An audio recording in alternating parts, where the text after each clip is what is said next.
Give everybody a second to drop on in here.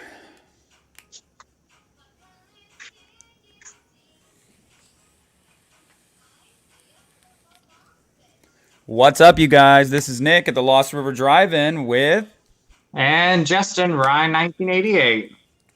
How are We're y'all doing? back here. Yes, we're back here on a Monday. We are here to talk about some Robert Cummings, aka Rob Zombie. We're going to be talking about all of his films, from the first one to the most recent one to the one coming up next. Yes. So, Triple Feature said, I feel like I should be wearing jean shorts, a wife beater, and sipping on a natty ice to be ready for a zombie discussion. That's about right, buddy. Exactly. Sarah, hello. Hey, Sarah. What's up, Charlie? Hey, Charlie. And Jeffrey. How you doing, Jeff? What's up, Jeffrey? All right, so guys, really quick, you're going to see this Halloween 2 live commentary overlay at the bottom. That is because I've been putting together movie shelves. I got 2 new ones. I'm trying to redo my guest room. So I didn't have time to put an overlay together, and I didn't want you guys waiting. So I was like, well, we're talking about Rob Zombie anyway. I'll just put Halloween 2 down there, whatever. There you go.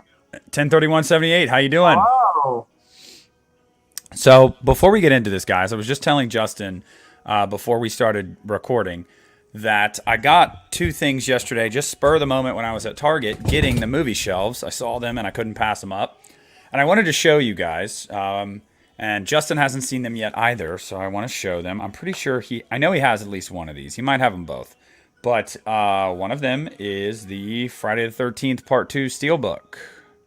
I have that one. I love that steelbook. Love it. So good. Oh yeah, So, and it was funny too because when I was at FYE, it was $23, and I was like, I can probably get this cheaper somewhere else. It was $15 at Target, so I was like, heck yeah. that's awesome. And then the other thing I picked up yesterday, which was also $15, which blows my mind that this was $15 because I know it's relatively new, not brand new, but the Saw 8 film collection Blu-ray set. Ooh. Oh, yeah. That includes Jigsaw. It's got all 8 movies, obviously leading up to Spiral, on DVD and Blu-ray. And Nice. this was $15 at Target. So That's a great deal. For yeah, I all thought of those, amazing deal. Yep. So anyway, enough about me. Crying is in here, says my favorite director personally. Well, then you're going to love this topic. He's one of my favorites. I love him. 103178, you're all doomed. Yes. I saw Yes. Halloween 2 at the movies and the sound went off. What? Wow. And then Jeffrey wants that Saw box set. Like I said, $15 at Target, guys. A great deal. So let's jump right into the Robert Zombie discussion. Let's And do we're it. going to go right with Justin. Justin, take the floor. Talk about his first movie, your first thoughts of it, what you think of it now. All right, so House of 1,000 Corpses, guys. So, one of my personal favorites now, but when I first saw this movie, I remember when, in 2003, when this movie came out in theaters, I did not see it in theaters, but I was hearing about it. And I finally saw it. My mom had that really cool DVD set where it folds out. I think you have it, Nick. And I watched it, and the first time I saw it, it was one of the first horror movies outside of like the main franchises that I was watching, like Friday the 13th, Halloween, and all those. And I wasn't a fan of it the first time I saw it. And I remember the midway point where the sheriffs get to the Firefly house and Otis kills that one sheriff. I thought that was the end of the movie. So when that scene finished and it kind of went dark for a second, I thought that was the end of the movie. So I turned it off, and I wasn't a big fan at first, but now over the years watching it again over and over and over, it's a tie between this and another Rob Zombie film, but I think this is my favorite Rob Zombie movie. And it is a film that, of course, every Halloween, every October season, it's the perfect movie to watch. Has a great October feel. It's disturbing, but I would probably say it's the most fun I think Rob has had with the movie.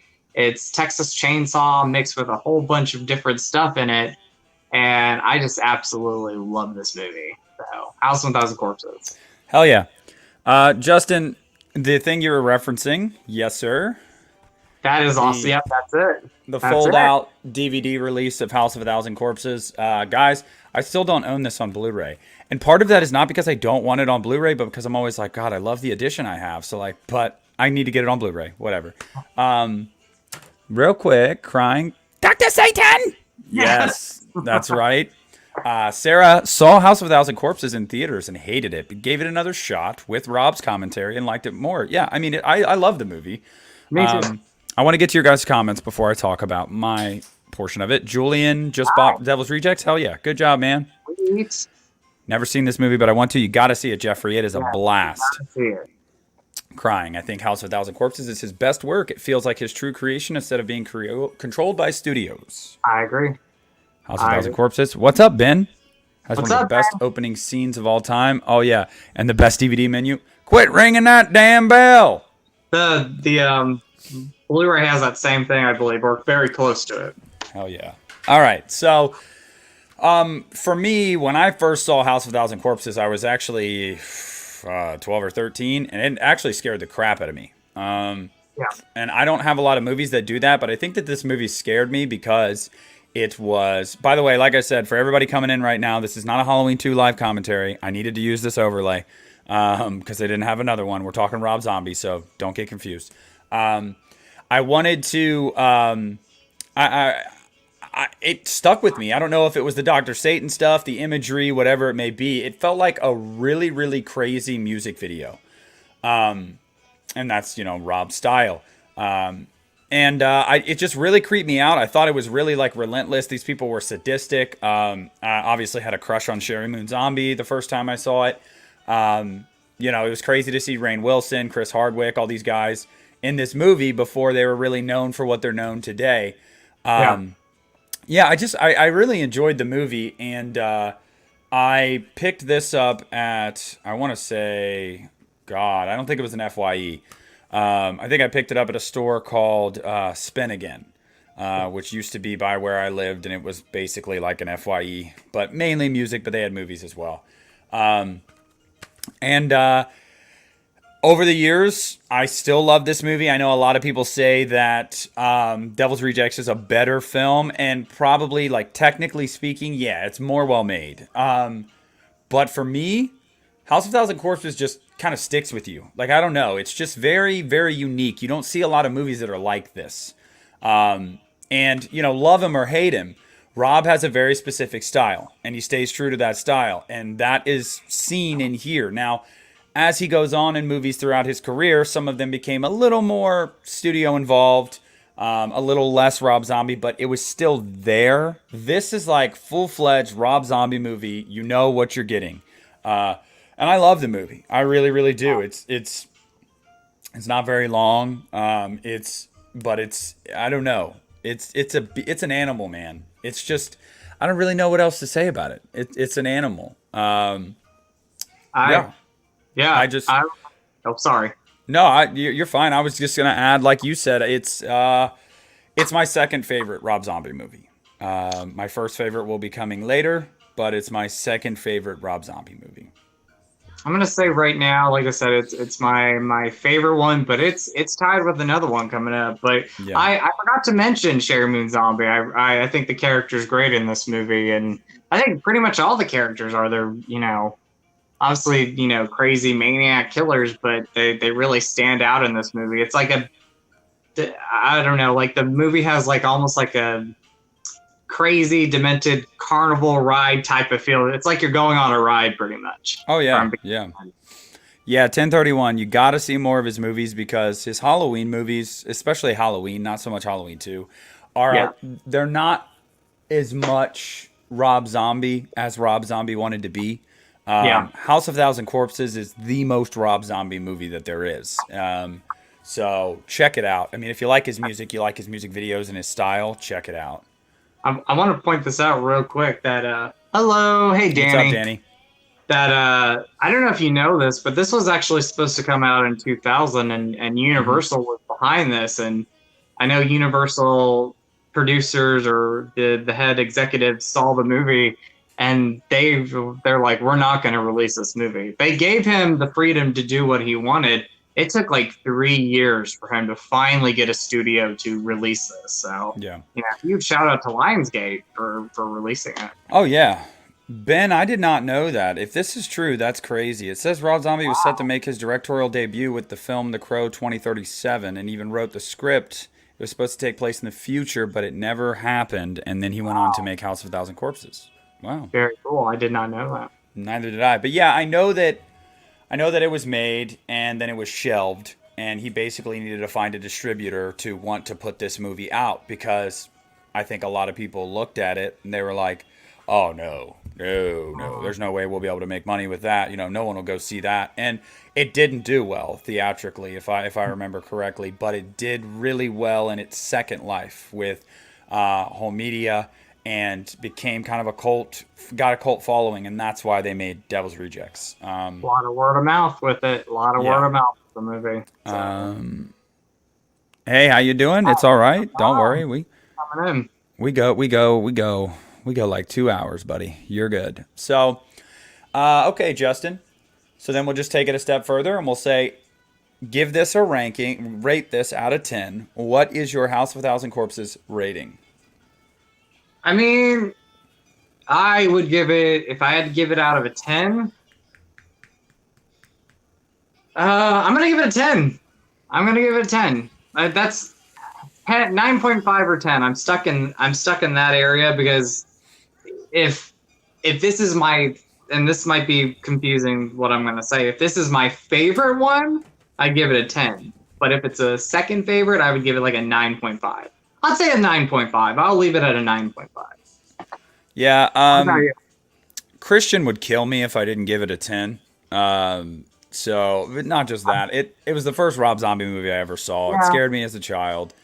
I'm going to just bite the bullet and go for a 10. But I'm just going to say, guys, you can go for another 10. Don't worry, Justin. You can give more than Well, one I'm a 10. going for 10 then, because I'm Okay. like, 10. This is a 10 movie, so Yes. I love it. So I go 10 as well. Love the movie. Love the I movie. do too. Danny wants to know if we're looking forward to seeing what he does with the monsters. Yes. Yeah. Once we're done talking about every movie that he has already put out there, we'll talk about the monsters near the tail end of this and what to expect. And then Yes. Crying says, I wish we got to see more of Dr. Satan, though. Yeah, absolutely. I do too. Though the only issue with that is if you don't have a really good explanation for that, which I don't know if he did or not, but if you don't really have a good explanation for that, it's going to take away from the human characters. And you don't want it to take away from it too much and get too supernatural without having concrete reasoning and explanations behind that. So I agree and I disagree. It's, it's the same. I don't know. It's back and forth for me. But 103178 willing to bet Nick's fave Rob Zombie film is H2. I don't know. I guess we'll have to find out, won't we? Triple feature, my guy. I didn't like Corpses when I saw it in theaters. Really enjoyed it when I saw it again a few months ago. Yeah, it's super fun. It's just fun. I mean, it's not a movie that you're going to watch and be like, man, I feel like that should have won an Academy Award. No, but you're going to watch it and you're going to be like, dude, I'm having a freaking blast. This is making me uncomfortable. Super, enjoyable. It's just fun. Exactly. All right. So Justin and I give it a 10. Justin, what's the next movie Rob Zombie made? The Devil's Rejects. So Hell doesn't want them. that's right. So we're talking about the first time we saw it and what we think about it now, correct? And then our rating. Yes, sir. All right. So the first time I saw this movie, I bought the DVD of this. I remember when it was coming out in theaters. I didn't see it in theaters, but I remember the posters and promotion for this movie. I did not see this movie until I would say when Rob Zombie was announced to do Halloween is when I went back and I watched House of a Thousand Corpses, but I watched The Devil's Rejects. And the first time I saw it, I loved the movie. Thought it was great. It's not as fun as House of a Thousand Corpses. It's a little bit more disturbing. And so nowadays, going into it, I still love the movie, but if this makes sense, it's one of Rob Zombie's films that I do have a hard time watching a little bit more because, again, it's not as fun as House of a Thousand Corpses. It's a little bit more disturbing. And so for me, I do have a little bit of a hard time watching this one. However, it is still one of his best. It's directed really well. I love the fact that Rob didn't do, the typical sequel and try to follow the format of his the previous movie. And it had a different look of it, different look, different feel. Even the characters felt a little bit different compared to House of a Thousand Corpses. We got a little bit more of Captain Spaulding in this movie, more of like his history and just more details with him, more of a developed character. But yeah, overall, I do love this. It's not my favorite Rob Zombie movie. Again, I don't watch it as much as some of the other ones, but I do love this movie. I love it, and I love the fact that it is different from his previous movie. Like he did something different with it. Yeah, yeah, absolutely. Jeffrey, you do need to see it. Crying. I haven't seen her in anything else either, but most of the roles that Sherry gets, I do like her in his movies. There's only one movie I think that I have a complaint with her about. We'll get to that. Toolbox Murders. Check out the remake of Toolbox Murder. Is she in that? Yeah, it's really good. Really good movie. I love Devil's Rejects. It's my favorite zombie film. In my opinion, Devil's Rejects is his best film, but House of a Thousand Corpses is up there. Yeah, I mean, like, objectively speaking, yeah, Devil's Rejects is probably one of his most well-made. What's up, Bill? How you doing? What's up, Bill? Tutti Frutti. Such a good sequel, but I do enjoy House of a Thousand more. Yes, I do as well. Jill. Hello, Jill. I like how in the Devil's Rejects, the guy still dresses up like the clown. Yeah. Hey, that's Captain Spaulding, man. That's who he is. So let's dive into it. The Devil's Rejects. The thing about the Devil's Rejects for me is, so funny story of how I first came to watch this for the first time was my mom was dating a guy at the time named Greg, and he was this, salt of the earth biker type. Hell yeah, brother. Like that was him. And he had a lot of horror movies. And we spent the night over there a couple times, and one night we were over there, my brothers and I, and he had this movie on his movie shelf. And my brother was like, oh, this is one of Rob Zombie's movies. And this was like '06. Halloween hadn't come out yet. And we watched it. And I remember being like, wow, that was really uncomfortable. But it was kind of a blast. And it's really just the hotel scene for me, the motel scene that's really uncomfortable. But, aside from that, I was just like, damn, like that movie was killer. Like, and it got me psyched for Rob Zombie's Halloween because at that time it had been announced. It wasn't out yet. And so that was the first time I saw it. My mom freaked out that we watched it. She was pissed when she found out we watched it. She did not want us watching this. Like you said, like I've said before, Devil's Rejects is a more technically sound, well-made, free linear story kind of movie. Like it flows better. It's better edited, just a lot better shot. But I just have this nostalgia for House of a Thousand Corpses that cannot be replaced. So as much as I love this movie, I just don't have as much fun with it as House of a Thousand Corpses. Now, having said that, I love the movie. So this is not a knock on Devil's Rejects, and I will go on record as saying it probably is his most easily palatable movie to anyone. It's the movie people talk about when they talk about Rob Zombie. John, what's up? What's up, John? Bill and Sid and the Devil's Rejects are on another level. Oh, yeah, fantastic. Yeah, I agree. Performances are great. Extra points for having Ken Foree in there. Yeah. True. Went back to the beginning of the stream, and House of a Thousand Corpses is her favorite Rob Zombie film as well. Hell yeah. Yes. Yes, it is very sad that we lost Sid Haig. May he rest in peace. A horror icon, in my opinion. Awesome guy. Awesome guy. 103178 says, even Roger Ebert liked it. Yeah. Oh, 2 thumbs up. Uh-huh. All right, Jeffrey, thanks for stopping in, man. Have a good night, brother. Thank you for coming in. All right, Justin, let's just go for it, man. What's your rating of Devil's Rejects? Oh, I didn't mean to interrupt you. We keep doing that. I'm Oh no, sorry. you're good. You're good. No, I would give this. So technically, yes, it's probably a 10 film for a lot of people. I'm gonna give it a 9.5. I'll give it a 9.5. I think it's directed really well. The acting is probably a little bit more of a step up as far as like acting overall, and I personally love the fact that this movie definitely did not try to copy House of 1000 Corpses, and it did its own thing. So I'm gonna give it a 9.5 out of 10. All right, very, very, very solid. I'm gonna go 9, All and right. I'm gonna go 9 because again, I have issues with some things that Rob does, and I've talked about them before. One of them is I feel like I know what he does when he makes a movie. I know how he thinks, and people might be like, "How do you know how Rob Zombie thinks?" I mean, in the sense that I know he's thinking when he makes a horror film. I need to shock the audience as much as possible. I need my movie to stand out. I want this to be a visceral experience. So part of that is he's always got to have some kind of, it seems like, sexual assault or harassment in a movie that is Yeah. just, and I get it. Like I said, I know Rob. It seems to me that Rob's idea here is to shock the audience. That's Yeah. fine, but I don't need that. So for me, that motel scene is very uncomfortable. And I'm not a huge fan of the motel scene. I can watch it, but Yeah. Well, honestly, that's why I would probably give it a 9.5.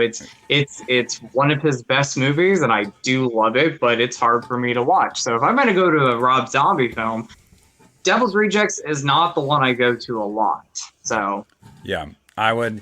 So I would say a 9. I would say a 9. Although I do love the movie. I think it's killer. yeah, Triple feature, 4 out of 5 for Corpses, 3.5 out of 5 for Rejects. Crying, 3 from Hell, missed Sid, but I enjoyed the addition of Richard Brake. Yeah, Richard Brake did really well in that movie, and we'll get to that movie. But yeah, he was definitely missed in 3 from Hell.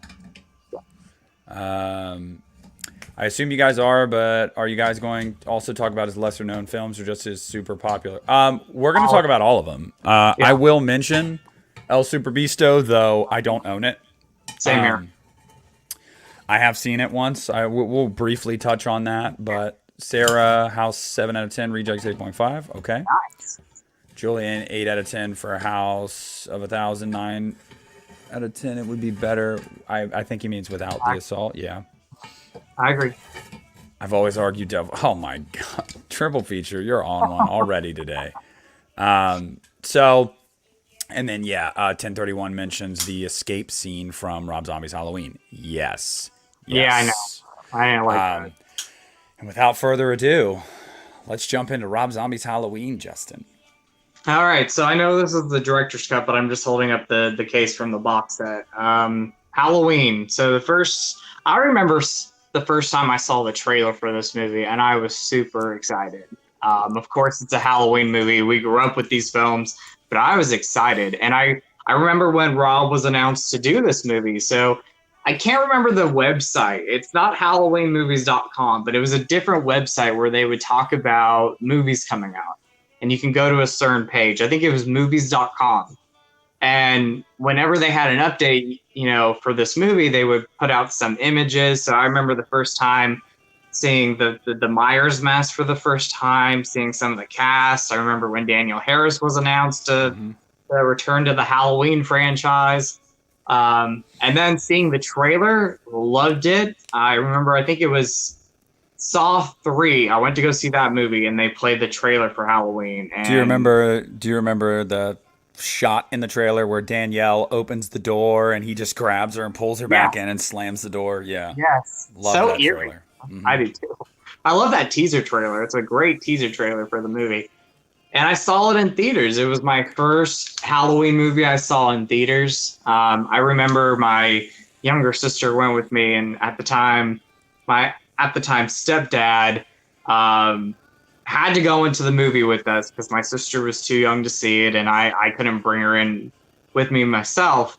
So he goes into the theater with us, and then goes right back out. He's leaving, and I guess somebody saw him leave the theater, and whoever it was came in the theater and said, "Are you guys old enough to see this movie?"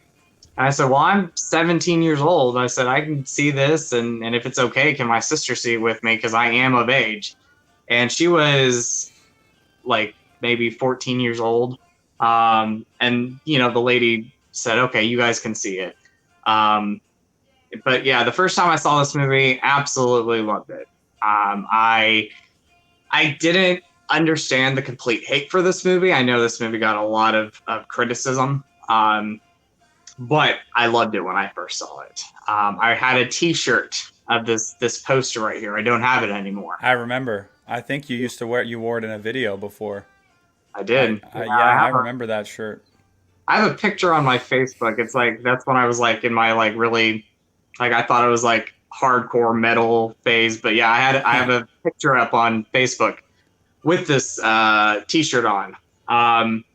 But yeah, I loved it the first time. Now I would say it's gone down in quality for me. I still really enjoy this movie. It's not one of my, like I would say I rank it somewhere in the middle as far as a Rob Zombie film goes. But if it's a Halloween movie, it does rank a little bit lower on the list now. Some of the beginning of it, I'm not too crazy about. I think it can be a little bit over the top at times. So I'm not too crazy about the first half of this movie. I do like the asylum stuff. Again, I'm more of a fan of the escape scene and the theatrical cut of the movie. Love the final second half of the movie with Laurie and Linda and Annie and all of that. I think that's great. I think Malcolm McDowell is great as Dr. Loomis. Scout Taylor Compton's great as Laurie Strode. Daniel Harris is great. Christina Klebe, she's great as Linda. And Tyler Mane as Michael Myers is one of my favorites. So yeah, there's a lot of things I do love about this movie, but as this movie ages and as I watch it more and more, it does go down in quality a little bit. So I'm going to say I really enjoy this movie. Loved it when I first saw it, but really enjoy it now. Yeah. So some of the comments that we've had come through, Sarah said that she didn't need a backstory for Michael. Yep, totally agree. Yep. Bill says he knows we're big fan. Well, we're actually not huge fans of Rob Zombie's Halloween. We are fans of it. I enjoy it. Yeah. But it's not, let's see. Crying says, I don't think the remake should be hated as much as it is. Yeah. Triple Feature brings up a really good point. The rape in the director's cut of Halloween was the only part I hated of the director's cut. I'm fine with it in a film if it fits the narrative, but this felt forced. Yes. Absolutely. Yeah. That's the problem, is that scene did not come about organically. It did not have to happen. There was no point for that to be in the movie, and that's why I had an issue with it. Obviously you don't want to see that anyway, but I mean, especially in the fact that a movie like I Spit on Your Grave or Last House on the Left, it's part of the narrative. Exactly. And Halloween, that's not part of the narrative. So why did it need to be there? It just doesn't make any sense. Exactly. 103178 asks if we've seen the old work print of it. I have not seen the work print. I have. I used to have a burned DVD of it. I gave it to a buddy of mine. He still has it. I know who he is. So if I want to watch it anytime, I will. It's pretty good. I don't remember really. I can't remember if there was any huge differences. I think it was more in the lines of the director's cut of Rob Zombie's Halloween. The ending was different, if I remember correctly. Yes, it was a little different. Michael's laying in the. I think he gets shot a bunch by the cops. Yeah, and then the camera zooms out overhead of him. Yep. Jill says House of 1,000 Corpses and Devil's Rejects are both 10s for me. Rest in peace, Mustafa Akkad. Absolutely. Tyler Mane is badass. You're damn right he is. I heard about his death in 2006 when I was 11, and said, "Who's going to make the Halloween movies?" Well, yeah, his son Malik picked up the mantle at Trancas. That's my buddy Dave. Tyler, yes, he is. I know you love Tyler Mane. I do too. Triple feature. The director's cut is my second favorite slasher of all time. All right, so let's get right into this then on my end. Rob Zombie's, John Carpenter's Halloween. How do I feel about Rob Zombie's Halloween? I saw it in theaters, opening day. It was the first Halloween experience I had in the theater. I was a teenager. And I was 13 or 14. I think I was 14. And I freaking loved it. I loved this movie when I first saw it. Bought it, and it was one of the movies that I watched more. Of all the ones I owned, it would be one of the ones I revisited the most. Yeah. And I think that in doing that, I may have burned myself out on it a bit and been able to truly recognize some of the flaws with it. Because now, as I said to Bill, although I am a fan of the movie and I do enjoy it, and the second half of the movie, once we get out of the unnecessary backstory with the super white trashy family, it's enjoyable. I really love Scout as Laurie. I like Christina Klebe as Linda. Love Danielle Harris as Annie. Malcolm McDowell. Brad Dourif. It's super well cast, super well acted. I think that the fall atmosphere is on point in the second half of the movie. And I really, really enjoy the second half. But that first half just drags it down so much for me that it's almost like a chore, you know what I mean? To get to the second half. Like you're watching it and you're like, I'm done with this. Like, go to the next part. And it's funny because when I was younger, I thought it was cool to see another side of Michael Myers. And now as an adult, I'm like, no, I don't want that. I don't need that. So I still enjoy it. Jill, I agree. Didn't need the backstory, but the last hour saves it. Yeah. I remember you talking about Rob Zombie's Halloween with your long hair. Yeah, and that was not long after I saw it years and years ago. And I loved it. I really did. But as time has gone on, I still enjoy it. I just don't love it anymore. So we'll just get right into the rating for Rob Zombie's Halloween. I'm going to give Rob Zombie's Halloween a 6 out of 10. Without the first portion of the movie, it's probably an 8, honestly, because that second half is a super enjoyable remake.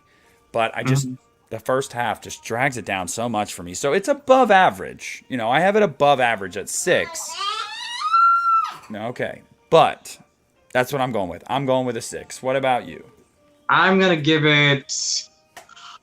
I would give it like a 7.5. The theatrical cut. Now, if we talk about director's cuts, I'm not a fan of the director's cut. I don't watch the director's cut. But I'll give it a 7.5. When I first saw this movie, I would have probably said 9.5 or 10 out of 10. But now it's definitely the film. I think out of all of Rob's movies, besides El Superbeasto, that has went down for me as far as quality now, rewatching it now. We're getting a... I want to quickly mention, I love the fact, though, that because before this we had Halloween Resurrection, which, that's just, we know Halloween Resurrection, but I like the fact that Rob made Michael Myers dark again. I like that he was a dark, evil presence again, and I like that, so. Oh, yeah. Hold on. I got to make sure something didn't break. Hold on. Give me like... Oh, you're fine. William, I tried to tell you not to mess with that, dude. You're going to piss your mom off. It's on you, homie. Anyway. Sorry, there was a loud noise in the family room. Wanted to make sure nothing broke. Triple feature. This version of Michael is what a slasher maniac should be. He's brutal. His kills look like crimes of passion. Yeah. I mean, that's not at all what drags it down whatsoever for me. No. So, Jill gives it a 6. Sarah gives it a 7.5.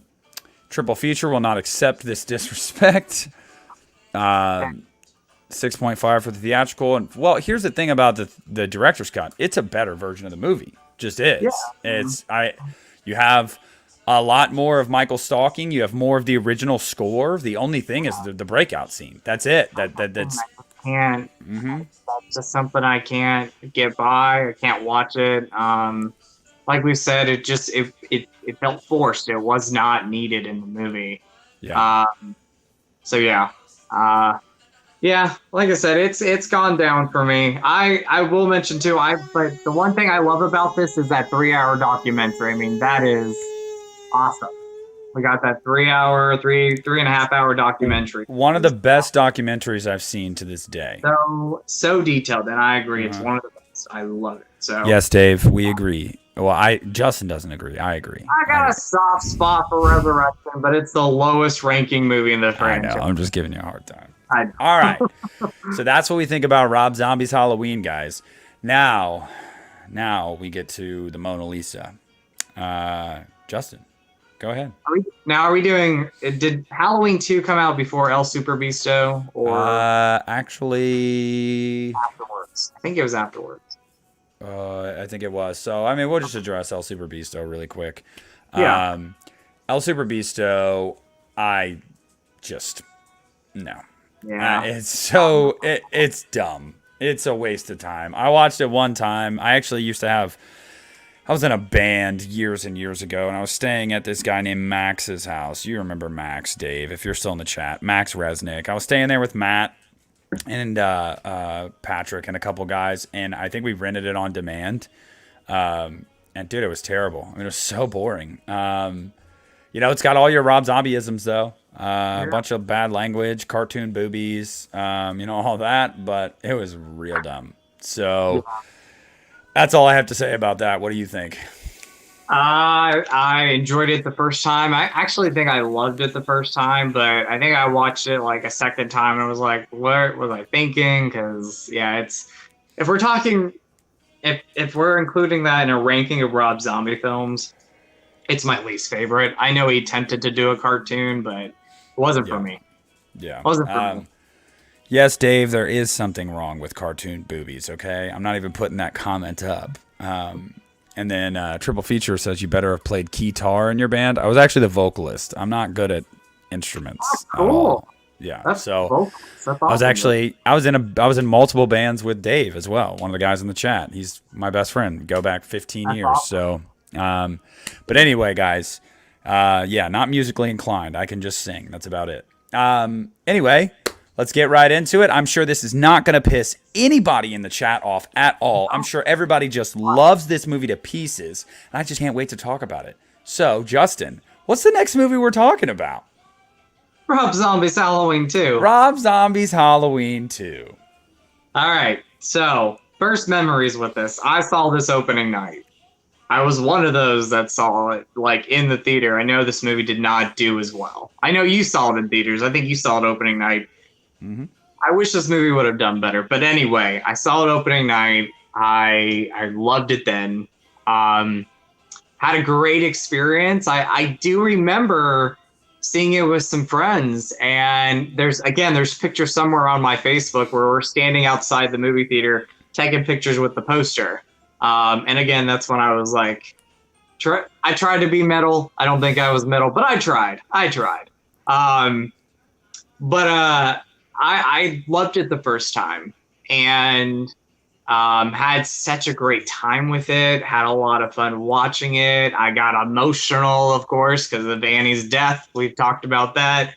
But yeah, I loved it then, and I think now and we've talked about this. I love it even more. I think it definitely surpasses Rob's first movie. I like that this movie, even though the Weinsteins were telling Rob Zombie, you need to make your first movie, I'm glad he kind of stuck to his guns and he was able to pretty much make his own Halloween movie now, and was able to have his own complete vision without having to try to remake John Carpenter's movie. Scout Taylor Compton's great in this. Danielle Harris is great in this as Annie. Brad Dourif, who we forgot to mention with the first Halloween, he's great in this. Tyler Mane, of course, awesome. I think when I first saw this movie, my only complaint was, and now I can appreciate it a little bit more, but my only complaint was Malcolm McDowell as Dr. Loomis. When I first saw him, I thought he was a little bit more mean-spirited, and I was like, wasn't sure how I felt about him the first time I saw this movie. Um, but yeah, I love it. One of the darkest Halloween movies, one of the most, probably the most evil that Michael Myers has been. Definitely brutal. Great soundtrack. You know, had a blast rewatching it the other last week when we watched it. But yeah, I love this movie now. Well, I loved it then. I love it even more now. And for me, it's one of Rob's best. I love Hmm. this. So, Halloween 2. And I do remember a lot of great promotion for this. I remember when the DVD came out, you had the director's cut and then you had the theatrical cut, and it was so impossible to find the theatrical cut. And I remember I had to order it. It only had the director's cut available. And still today, the only way to get the movie on Blu-ray, the theatrical version, is getting that double feature Blu-ray. Yep. But yeah, I remember just a lot of great memories with this. But anyway, I love it more now. I love it even more now. So I want to address some things in the comments, guys. I don't want to pull them all up because we're like knee deep in talking about this movie. But Bill, don't worry. I see that you said you like El Superbeasto better than H2. Don't ban me. I'm not going to ban you. I don't ban people. A lot of people saying they love Halloween 2. Crying says we got to get that H2 documentary. You're absolutely right. And then we got a lot of people saying the Halloween 2 is just okay. Nobody in here yet that's like, I think Halloween 2 is terrible. Pentagramma talks about the Octavia Spencer murder. Yeah, that's badass.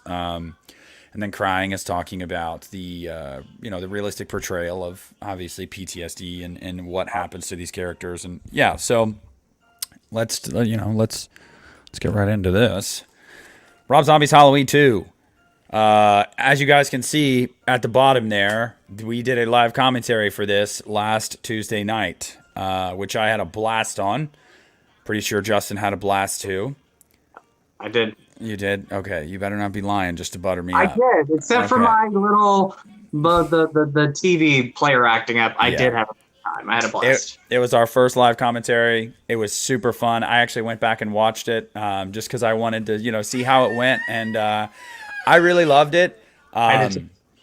And so I saw the movie opening night in theaters, and I loved it when I saw it in theaters. I actually liked it more than Rob's first Halloween when I saw this in theaters opening night. And still to this day, this is my second favorite Halloween film behind the original. And there's not a lot of Halloween fans that have that type of ranking. But I'm one of them. And Yeah. can you not do that? Thank you. Sorry. And there's not a lot of Halloween fans that are like that, but I am one of them. And that's just because, by the way, hello, Antonis. Nice to see you in here. Hello. I just think that it's super original, super well acted, realistic as all get out. Michael is probably the most realistic he's ever been in the sense that he's a wanderer. Yeah. And I just think that whether it's how it's shot, whether it's the soundtrack, whether it's, the 16 millimeter, God, it's beautiful. But I could go on and on. This movie holds a special place in my heart because I think it's one of the only Halloween films, if not the only Halloween film, that really just addressed the trauma and the brokenness that came as a result of what happened in the first movie. And I just love this movie with every fiber of my being. No one's ever going to get me to change my mind about it. And Justin mentions the issue with the director's cut. So I skipped school in January of 2010 when it came out on DVD because I was going to get it that next day. I was like, I'm going to walk to a movie gallery and I'm going to buy it. And I walked to a movie gallery that was about a mile and a half from my house. And I bought it and I came home and I'm watching. I'm like, God, I love this. I love this. And then the ending comes up and I'm like, what the hell was that? That is not the movie I saw. Yeah. And then I Googled it and found out, oh yeah, that's the director's cut. And I was like, no, I want the I want the theatrical cut. So I had to order it online, and I also have the double feature with the theatrical cuts. But yeah, it's just I don't know, man. It's a blast. As I told you, my buddy Phil, who he's not like a horror aficionado. This is not Phil. You're not gonna find Phil like, oh hey guys, what horror movie are we watching tonight? But he really loves this movie, Yeah. and it's because I think it's just a damn good movie. And I really think that if people can separate their expectations for Michael Myers and the Halloween franchise and watch this movie as Rob Zombie's Halloween movie, you appreciate it more. Bill just put a comment in. Says, you guys make me think that I should rewatch Rob Zombie's Halloween movies. You should. And Yes. that's one thing I want to stress to you, though. Go into the movies not thinking, this is Michael Myers. I want my Halloween, my Michael Myers. Go into it understanding this is Rob Zombie's Michael Myers. This is Rob Zombie's Halloween. This is Rob Zombie's Laurie Strode. This is his take. Don't compare it to what came before it. That doesn't matter. That's not relevant. Watch what you're watching. Take it on its own merits. And, I think you'll have a much better time personally. I love the movie. I'm just going to get right into the rating, and I'm going to give it a 10. And I don't even have to think about it. It's a 10. I'm gonna give it. I'm gonna give it a 9.5. Okay.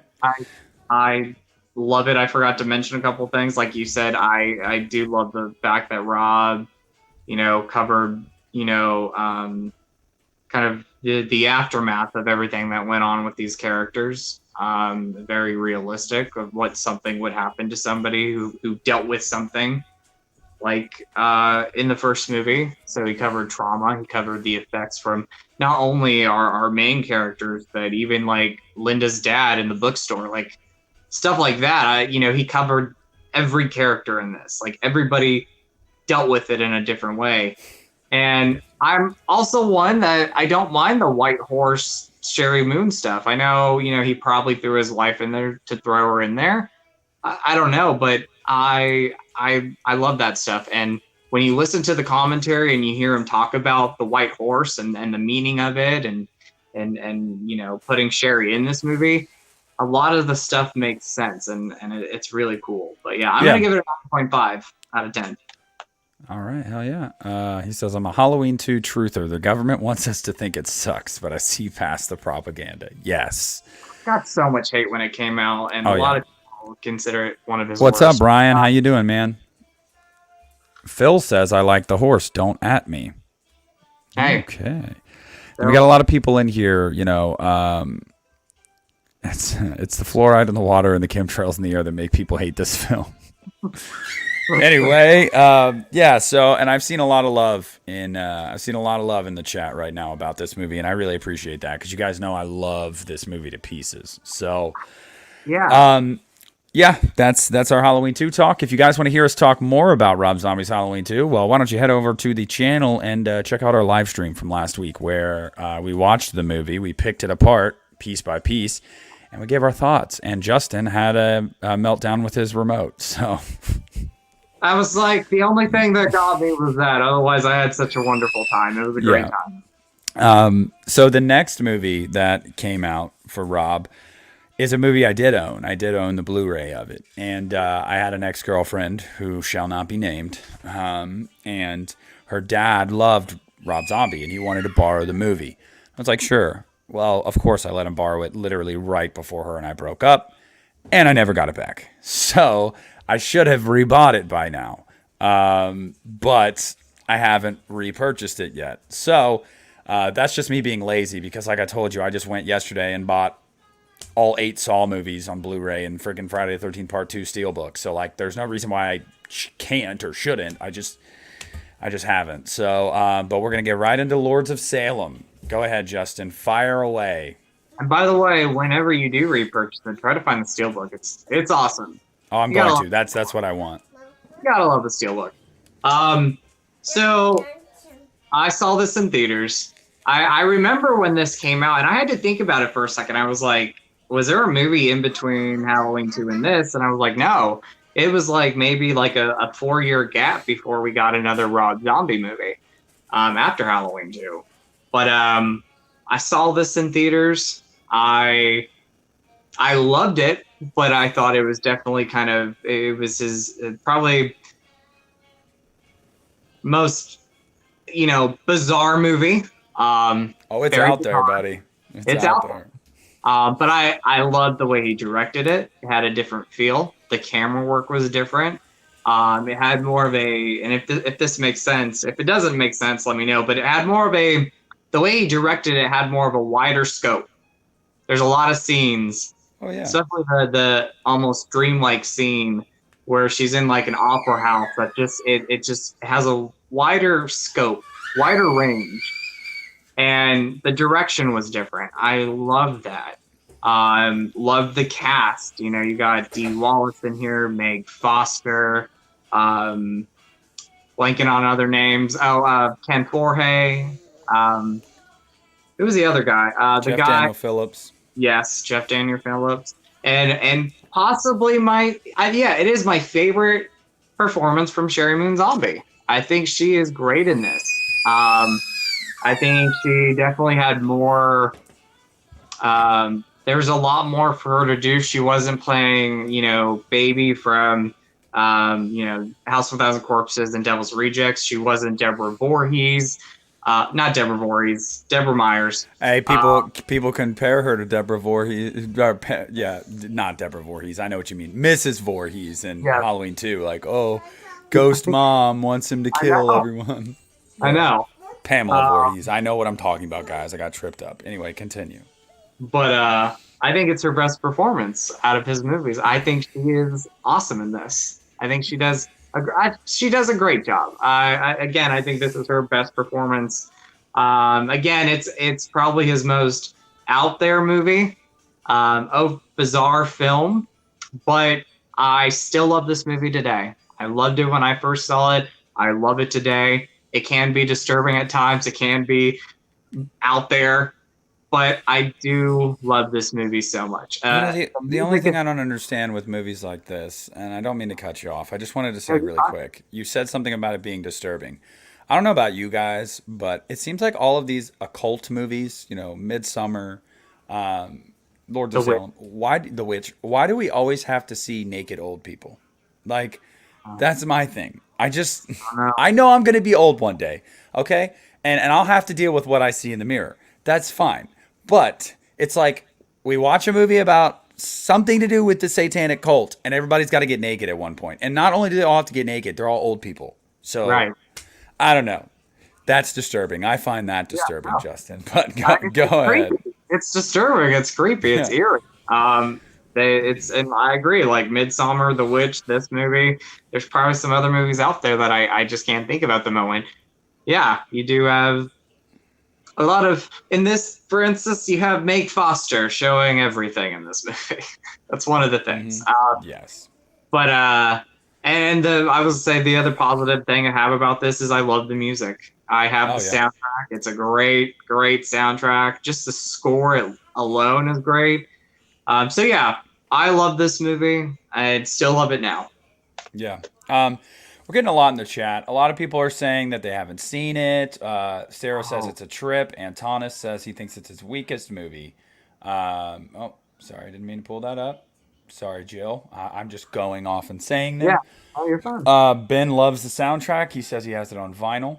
Um, Triple Feature says it's his first misstep. He thinks it feels like there's a director's cut somewhere that fills out the movie. Yeah, yeah, I totally agree. I think so. I Um, mean, and then Crying says the cinematography is some of the best I've seen. Yeah. So for me, I'm going to piggyback off a lot what Justin said. Um, and Ben, I see your comment about it disturbing people. Oh, I know that the naked old people are supposed to disturb people, and I'm just saying that it does disturb people, and I could go without seeing it. Anyway, um, okay. So the first time I saw this movie, it was really hard for me to digest yeah, because I thought it was shot beautifully. I thought it was acted really well. I thought it was scored super well. And then I just feel like the narrative was so flat. I mean, so much potential. And Rob was trying to make his A Clockwork Orange in the yeah, sense that he was trying to make a movie that was going to stand the test of time, that people would talk about forever. Yeah. He was trying to make a totally just screw your mind up type movie. And for a while it's working. And then it just goes the ending is so unsatisfying. And I just feel like it ends so abruptly and strangely, and there's so much left unanswered. And if that's supposed to be like edgy, I just don't get that for me. I'm just not. So I will say this. I enjoy the Lords of Salem. I think it's sorry, I was reading the comments. I'll pull them up in a second.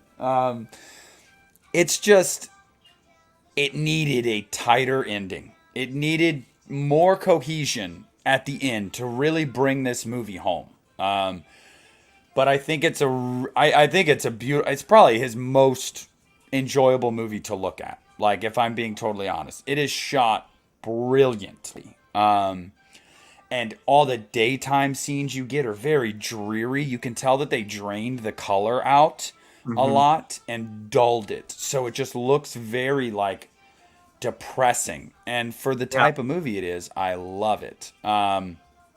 So that's my feelings on Lords of Salem. For my rating of it, I'm going to give it a 7. Okay. What about you? I'm gonna go, and people might think I'm just crazy for just saying this. I'm gonna give it a 10. Oh my lord. I'm giving it a 10. I can understand, though. I will say this, and this is one of Rob's problems with a majority of his movies. His writing is not as good as his directing. And we'll talk about later on. We'll talk about his next movie, and I have thoughts on that. But his writing, too. yeah, his writing is I wouldn't say it's like overall. I wouldn't say it's like weak writing half the time. I mean, but as far if I'm going to say directing or writing, his directing is really strong. Again, like with Lords of Salem, it was different, directed really well. Has that great fall atmosphere that I love. But yeah, his writing, if anything, I can agree with people. It's not he's not the strongest writer. So yeah. So Phil says my favorite naked old lady was from It Follows. another one. And then he says new video idea, Nick, ranking horror's top naked old people. Dear God, no. Triple Feature says, if by disturbed you mean awaken me sexually, then yes, I'm very disturbed. Antonis wants to know if he's our favorite horror director. No. Not mine, but modern horror director, he's in the conversation. Yes. he might be my. Well, I don't know if he's my favorite. Yeah, no, I got to look at modern horror. Modern horror director, I think my favorite modern horror director is James Wan. I would say James Wan. And when you think about James Wan, you got to look at some of the movies he's made to like really understand, like, holy crap, wow, this guy really does make great movies, like Saw, The Conjuring 2, Insidious, Dead Silence. I mean, he just pumps out great movies. You're like, I don't know. So that's that's another conversation that we can have one day. And then Ben wants to know if we ever watched the commercials Rob Zombie did. Yeah, he directed a Tide commercial. He did. I remember that. Yeah, I remember that too. So yeah, let's get right into the next one, Justin. All right. I know you have feelings about this one. I think mine's a little opposite, but we'll talk about it. We will talk about it. 31. So, saw this movie for the first time. I remember when this was his first time where he was using, I think it was Indiegogo to campaign for this movie. I remember when it was first announced that he was doing this. I remember the simple poster with the clown on it. I think it was a clown. Very little known about this movie before it. All right. So I'm going to give my opinion. I might ruffle some feathers. I don't know. Ruffle them. Ruffle them away. But I just remember when this was coming out, and not really a lot was kind of released. It was a little bit more, I guess, like secretive, if I remember. Um, but I do remember when the movie came out finally. I remember this was the one of the only Rob Zombie films I did not see in theaters, but my buddy Doug saw it in theaters, loved it. Then we watched it at his house because I think On Demand had it at the time. Yep. And yeah, I loved it the first time. It's not Rob's probably his most original film. I think it has that, and I appreciate this, but it has kind of that same kind of. I am a nice man. I just have a weird taste in some movies.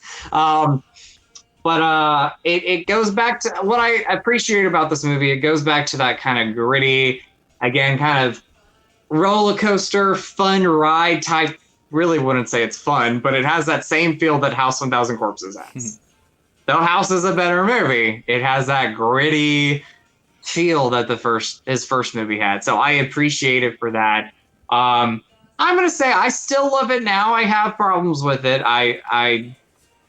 Again, I don't think it's his most original movie, but I do love it now. I still love it now. It's not one. Thank you, Jill. Thank you. I appreciate that. Again, it's not his most original. I don't know if it would be like it's not my go-to Rob Zombie Halloween film, but I don't hate this. I do love it for what it is. Probably as far as like a script goes, it might be probably a little bit more choppy than some of his other movies as far as like editing and Triple Feature says it feels like it was edited by someone with epilepsy. I mean, the editing's not the best in this movie, especially rewatching it. Such a nice and positive outlook. Yes, I do. And I do hate movies, by the way. I know some people say I don't hate movies. I do hate movies. Hey, Sarah likes 31 as well, so you're not alone. Thank you, Sarah. Triple Feature Yeah. says you're a cutie with a booty, Justin. Oh, thank you. Thank you, Triple. But yeah, again, not his most original movie. I do love it for what it is. I love the fact that Rob went back to that more again, style of his first movie. It had a lower budget. Yeah, I mean, yeah, I like the look of the movie. I love the score. It has great music in this movie, and if you ever kind of hear like some of the music, you hear a little bit of Suspiria in there. You have some John Carpenter's The Fog at the end. Really love that. Again, I don't think Sherry's bad in this. I think she gives a good performance. I guess my big flaws is the editing and some of the writing and the lead guy in this, the main villain. I can't think of his name right off the top. Doomhead. You know who I'm talking about though, right? Yeah, Doomhead. Doomhead, thank you. He's great in this. He's a great villain. So, the movie, I will say this now, rewatching it can drag a little bit. I feel like the ending drags just a little bit. But yeah, again, I love it for what it is. Not his best, not his worst, but I definitely love it. There you go. Rob Zombie's 31, guys. What does Nick have to say about Rob Zombie's 31? All right, I'm going to grab this mic. This has got to be more personal. So I went at the limited release event that they did for it. I was out for about 2 or 3 days. Son, I am trying to be dramatic here. And I went and saw it in theaters with my brother and his 2 friends. And we walked out of the theater. My brother Blake was like, man, I like Rob Zombie, but that movie sucked. And I didn't really say much. I kind of marinated on it. Yeah, guys, no, this one gets a big fat thumbs down from me. I appreciate that Justin likes it, and I appreciate anybody that did like it, really. I think that Richard Brake as Doomhead is fantastic. I went and saw, I actually dressed up as him for Halloween one year because I love his character. Dave, I don't love this movie. You're lying. Stop putting that in the chat with his false narratives. I think that the end sequence with Dream On and Sherry in the middle of the road is very reminiscent of Freebird with Devil's Rejects. Very Yeah. memorable end there. Here's my problems with 31, guys. And this is just my opinion. I think it's Sherry Moon Zombie's worst performance to date. I think Meg Foster is bad. I think everyone, aside from Richard Brake and Jeff Daniel Phillips, I'm not. I just think that they all acted pretty poorly. I think that the fact that there really is no plot, that's fine. That's really fine. That is fine. But it really had no plot for me. It just nothing to grab onto. And the two clowns with their chainsaws that are like super grotesque. It's a lot for me to get past. Come here. Are you okay? Come here. And I just no. Yeah, crying says I can't tell if Nick is being serious or not. I'm being serious. I love Rob Zombie. Do not like this movie. I mentioned a few things about it that I do like. I haven't watched it in a couple years. And I'm all about supporting Rob. I went and saw it in theaters, even though it was a limited release for just one weekend, and bought it on Blu-ray when it came out and watched it again. And I just no. So yeah, Dave, you're right. I literally, you know what? We'll put this up. He literally dressed up as Doomhead for Halloween. Yes, Oh, sweet. I did dress up as Doomhead for Halloween, Dave. I already said that. However, that doesn't mean the movie's good. I like Doomhead, okay? I wear a Michael Myers mask. Halloween Resurrection, in my opinion, sucks, okay? Doesn't mean I like, oh, well, you wear the Halloween mask. Is that from like Halloween Resurrection? Oh, anyway, I'm going off on a tangent, okay? But the fact of the matter is, Phil put it like this. He says it sucks. And he's just saying that because on my top 10 worst horror movies of all time list, that was a running joke. I would say, it sucks. Just like that when I would talk about a movie I didn't like. I don't think 31 sucks. I just think that it's a soulless, heartless, hard watch. And I don't know.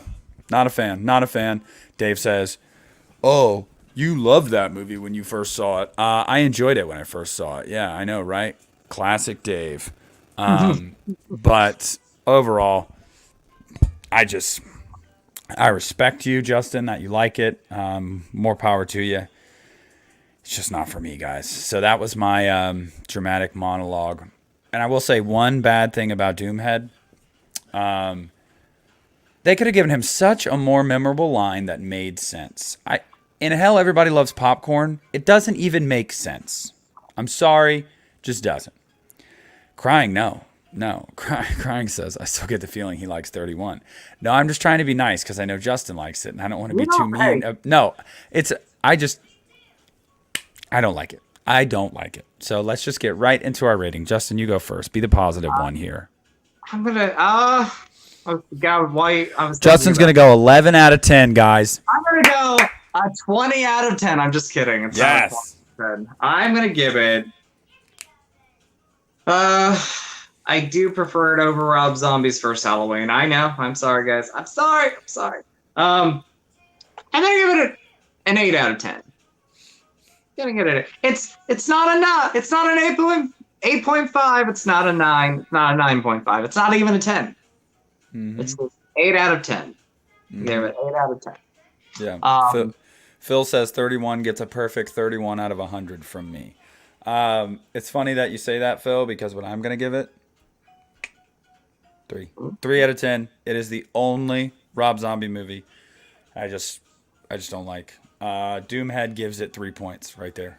That's how I feel. I'm heartbroken to talk about it. I love Rob Zombie. I have to say, out of all the movies that we have talked about, though, so far with Rob's films, this is probably, I would say, it's probably the best conversation because I love it. You don't love it. So it makes movie lovers just in general great because sometimes we'll have the same opinions, sometimes we won't.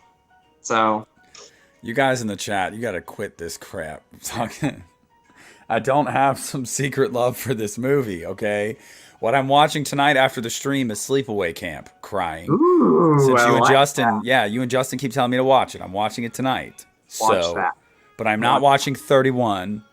God. Dylan, what's up, my man? How you What's doing? up, How you Dylan? doing, buddy? By the way, I have not forgotten. Dylan, I would like to bring you on one of the Monday streams with Justin and I. Dylan asked about it. And I don't know when exactly, and I don't know what the topic will be. We'll have to work it out. But I was gonna say I have not forgotten. I absolutely still want to stream with you. Okay, I get busy. I have a freaking kid, and I work 50 hours a week, and life is just fantastic right now. So, but yeah, everybody's super excited that I'm watching Sleepaway Camp tonight. So yeah, let's get the pooper scooper. Let's scoop this out, throw it in the trash. Justin, let's get to the next movie. I'm gonna give it. I'm gonna take 31 and fluff it on cotton candy and let it go fly. Okay, yeah. I don't know. This is gonna be a running joke now. Everybody's gonna say stuff to me about this like all the time. Maybe I don't Oh, know about cotton candy. Maybe. Well, I'd say cotton candy. I don't know if it deserves the overall Skittle rainbow, but you know. uh, I would say hell no, but Antonis wants to know if he should watch Sleepaway Camp. I haven't seen it, so I think you should. Yes, everybody should watch Sleepaway yeah. Camp. I cannot wait to know your opinion on it. So Dave, shut up. I will put you in timeout. He's telling people in the chat that I secretly love 31 and that it's my favorite movie. No, shut up.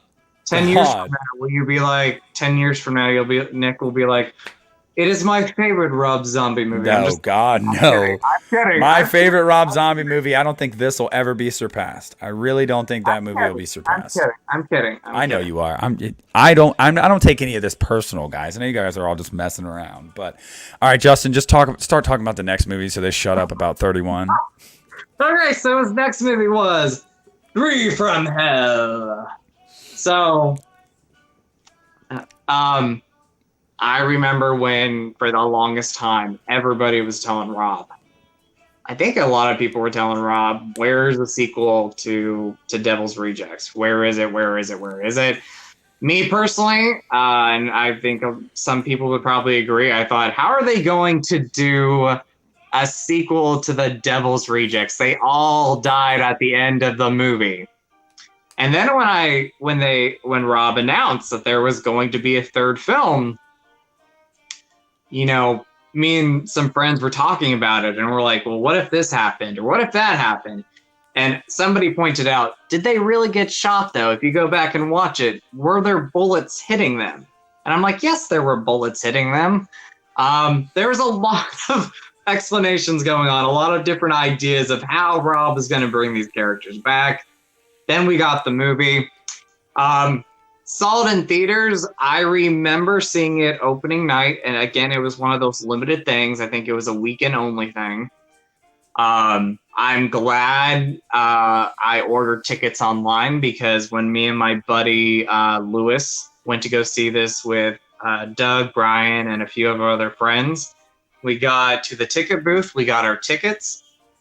I'm glad I, again, ordered them online, because there was a couple guys behind us who came. They were going to get tickets, and they were sold out of the screening of this movie. I loved it then. And I'll say this, I still, well, I don't know if I love it now. I think it was the best experience seeing this movie was seeing it in theaters.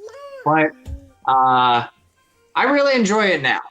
I do really enjoy this movie. I know some people either love this movie, really enjoy this movie, or hate this movie. Again, like 31, I don't think it's his most original movie. It does take a lot of elements that the Devil's Rejects had. I wish Rob would have went in a little bit more of a unique direction, like he did with House of Thousand Corpses, Devil's Rejects, and then a third movie. Kind of do something a little bit different. Don't pretty much I wouldn't say he remade Devil's Rejects, but he used that same formula, but it wasn't as good as Devil's Rejects. Um, of course, rest in peace, Sid Haig. I think he has a great scene in this movie. And if you watch the documentary, Rob had to rewrite the movie. Sid, Captain Spaulding was going to be in this movie, Hmm.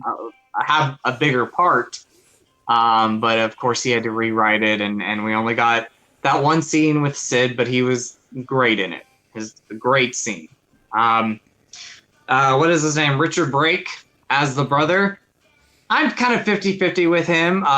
If he would have been introduced maybe earlier, I know Rob had to rewrite the movie, but if he would have been introduced like in the earlier movies, I think I would have it would have been more believable for me that he was this brother this entire time. But the Hmm. fact that like he's now the brother, he's now popped into this movie, I'm like,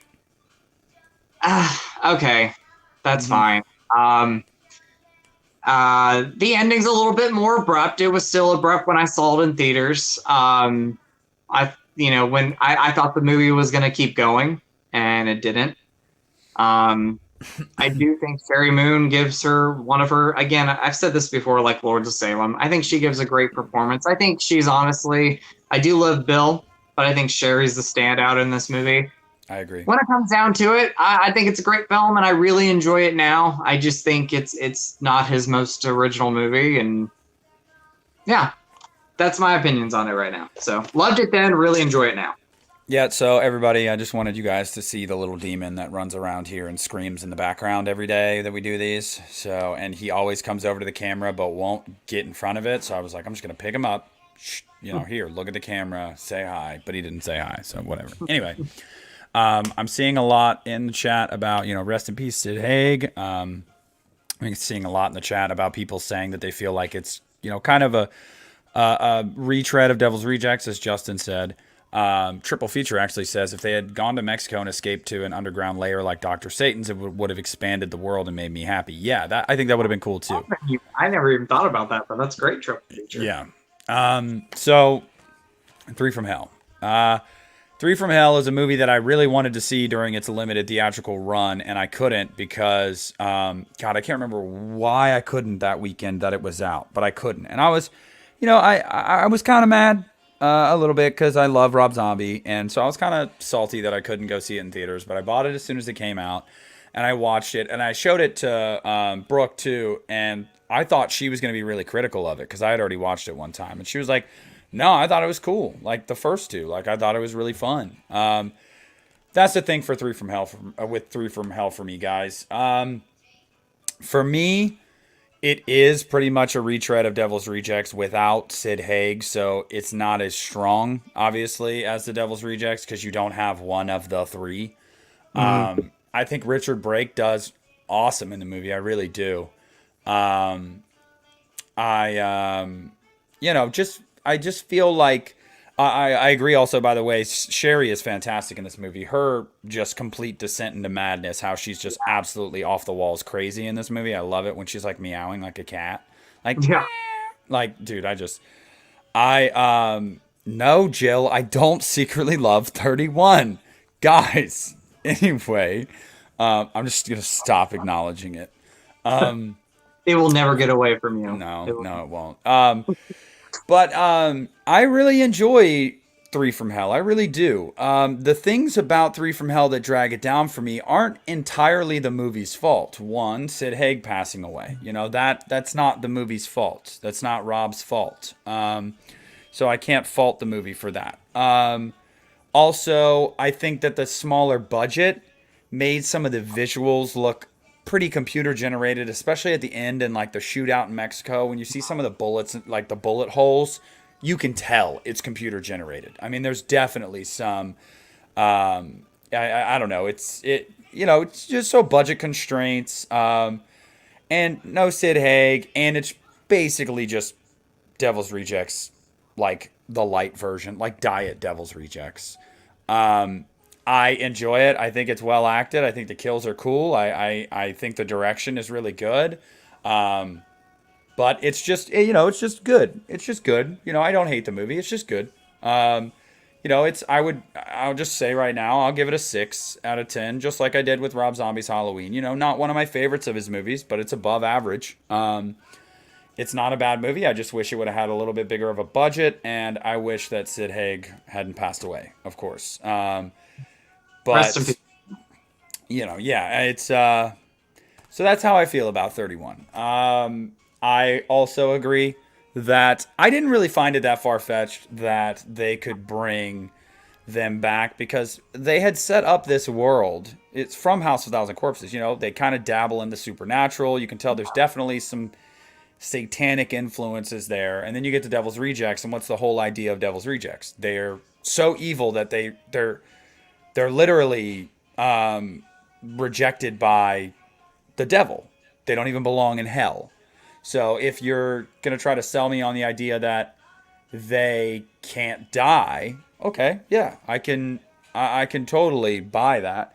But Triple Feature puts in a good point and says Zombie abandoned the insanity that he set up in House of Thousand Corpses. And that's true. And I think part of that was the studio. I think part of that was the casual moviegoer.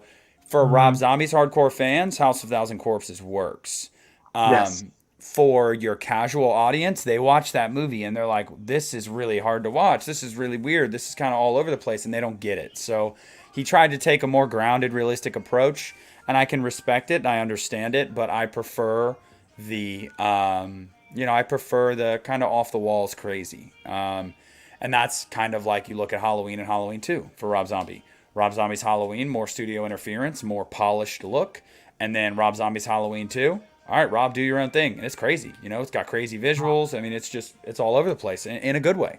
So Ben Grimm says CGI blood galore. Yeah, there's a lot of CGI blood in this movie, which is crazy because I felt like that would be a little more expensive to do in post than to have practical effects, especially with somebody like Wayne Toth, who is a great FX artist. I love Wayne Toth. I think he did fantastic in the Halloween movies with Rob Zombie. I think he did fantastic in Devil's Rejects, but I digress. So that's how I feel. What's up, Dennis? Sorry I'm late. Good to see you. Good to see you, buddy. I know you're in Germany, so I don't know what time it is over there, so don't apologize for being late. Um, Justin, what's your rating of 3 from Hell? I'm gonna give it a 7.5 out of 10. So Okay. 7.5 out of 10. Antonis, Antonis wants to know how you can tell CGI blood between practical blood. Well, one, CGI blood is darker. It's going to be darker, first of all, but that's not even how you know. I will just give you a scene. If you watch 3 from Hell, at the end, when the end in Mexico, anytime someone is getting shot at and they show a close up of a body part and you see a bullet hole appear, you can just tell. Like, okay, that was computer generated. I don't know how to put it. I don't know how to put it because I'm not. I don't know. I'm not really like that kind of guy. Phil knows a lot more about editing and stuff like that, but I don't know. I'm sure you know what I'm talking about, Justin. You can Yeah. tell some of the effects are Oh computer yeah. generated. Yeah. Well, I'll tell you a movie that I watched with my buddy Lewis. We both disliked it. It was straight to video, but it was a film called Halloween Jack or Curse of Halloween Jack. I think it was a sequel. I don't know. And we were watching this movie, and there's a character in the film that gets shot, and you literally see CGI blood. But the worst thing about this though is you didn't see bullet hole, you didn't see bullets, nothing like that. But the blood, I kid you not, would evaporate on screen. Huh. It was bad. So Yeah. yeah, that's probably the worst CGI blood I've seen. But yeah, you could tell practical from CGI. Yeah. Um, And then Sarah wants to know, should she skip 3 from Hell? No. No. no, watch Do not it. No, skip it. I think it is enjoyable. again, I really enjoy the movie. I know some people just really and everybody has an opinion, and that's what I love as movie lovers. But I don't think it's a terrible movie. I know some people just really dislike this movie. I really enjoy this movie. Yeah. Yeah. Again, it doesn't bring anything new to this trilogy, but I think it's an overall very satisfying ending. Yep. to the trilogy. Jason, we just talked about Halloween too. We agree. We both love it. Yeah. and then crying mentions doing these streams. Okay, so I apologize for that. I know you're in the UK. It's basically based off of how my schedule works. Yeah. 5 p.m. on Monday is when my schedule kind of opens up. I don't have anything to do. It's just me and my son, and I can turn his cartoons on, and he can be, he can be occupied. Yeah. I know you want juice. Okay, hold on. Dave just messaged me and said he can't find the pic of me dressed up as Doomhead, guys. He just messaged me separately and said that. But little does he know, I have the picture. So, let's see. Did you ever see the fan edit of H2 I made? No, God. 1031, I did not. I will check that out tonight. I will check that out. I have not checked that out. I did not know this existed. That's cool. Yeah, we're going to do that. And then let's see. A little bit off topic, but did you guys change your Blu-ray or DVD cases? I bought some red Blu-ray cases because it looks much better in my collection. I have not done that. Have you ever done that, Justin? I have. I don't have a lot of red cases, but the ones I had, like I would switch out Blu-ray cases. I think there's one red case I have. But I think you can order them online, so I would definitely look into tracking them down. But yeah, 3 from Hell. What do you guys think of it? Like, I'd love to see some more comments. What do you guys think of 3 from Hell? Let me know. Let us know. Juice. Get it. Got it. Good. Sorry. Let us know. My kid needed juice. Let's see. Jill says she has the same shirt as me. Heck yeah. Sweet. Almost Brock says Rob Zombie H2 is the best in the Halloween franchise. It's my second favorite. So I appreciate that respect, that love. So, guys, that's Rob Zombie's filmography as of right now. Those are the films he's written and directed. That's... Oh, that's lovely. Is this unplugged? Oh, my God. Oh, no. Oh, my Lord. Sorry, guys. I do want to If you had to see if you saw the setup I have to do, you would crap. Okay, there's stuff everywhere. Anyway, what were you gonna say, Justin? Speaking of Rob, I wanted to bring out some editions that I have of like Rob Zombie's films. I have some other cool editions that I want to show off real quick. I love this steelbook of the Rob Zombie trilogy, which I would have preferred if they called it the Firefly trilogy, but it's House, Devils, and 3 from Hell. Very cool. Yes, so sir. Love that. Yeah, I know. I want it. Yeah, I did not get it at Target. I had to get it on eBay. My Target did not. I think they had one copy of it, and I could not make it that day. You showed this off, the Rob Zombie Halloween Steelbook. I'm still waiting for I don't know if they have one, Rob Zombie Halloween 2 Steelbook. They do not. Not in America. And then my buddy Lewis got me this. I have not opened it yet. I'm just going to keep it sealed, but it's what Walmart did for 3 from Hell. Oh, my goodness. And it's that one that has the T-shirt inside. Oh. So, well, then you have to open it to wear the shirt, Justin. I don't think it would fit me, but I'm like, I don't want to open it. It's so pretty. Oh, my goodness. I said it's so pretty. Rob Zombie pretty. It's so awesome. So I don't know. I don't know if I'm gonna ever open this, but it's just cool to have. I love the design. I like that cover. So I know people might think I'm crazy for not opening it, but right now it's factory sealed. Yeah. Crying gives you a compliment on that Blair Witch set. Thank you. Dennis wants to know what we think about bootlegs, because he says he has to get a lot being in Germany. I'm not opposed to them. If you have to get them, you have to get them. Yeah, I have some. And if you look around, you can find some really good ones. That's really good quality stuff out there. Yes. He said buy the shirt on eBay and leave that sealed. And that is also something you could do. Yeah. Let's see. And then we had a question about, do we like Rob Zombie's music? I like Rob Zombie's music. I've always love been a fan of his music. I had somebody I went to a classmate in college. We were driving to school one day, and I was like, man, I do love Rob Zombie's music. He's like, I would never have taken you for a Rob Zombie fan. I said, yeah, I love Rob Zombie's music. I mean, I love my Madonna. I'm not going to lie, I love the Spice Girls. Yes, I do. I do. But I love Rob Zombie's music. So, yes, it surprises some people. Yeah, hey, you know what? I feel like if you're a Rob Zombie fan, you gotta love it. But yeah, Jill, you really thought we weren't gonna talk about the Munsters, did We you? gotta talk about it. Get all ASMR because Joe wants me to do ASMR. I think I'm just being dramatic right now, and extra. All right, so let's talk about the Munsters. Let's do it. All right. Sorry, that was loud. Anyway, Rob Zombie's The Munsters. What are our thoughts? My favorite Rob Zombie album is Hellbilly Deluxe. Crying. Ooh, that's a good one. My favorite song, I think probably most people would agree, is Living Dead Girl. I love Living Dead Girl. Dragula, that's a good one.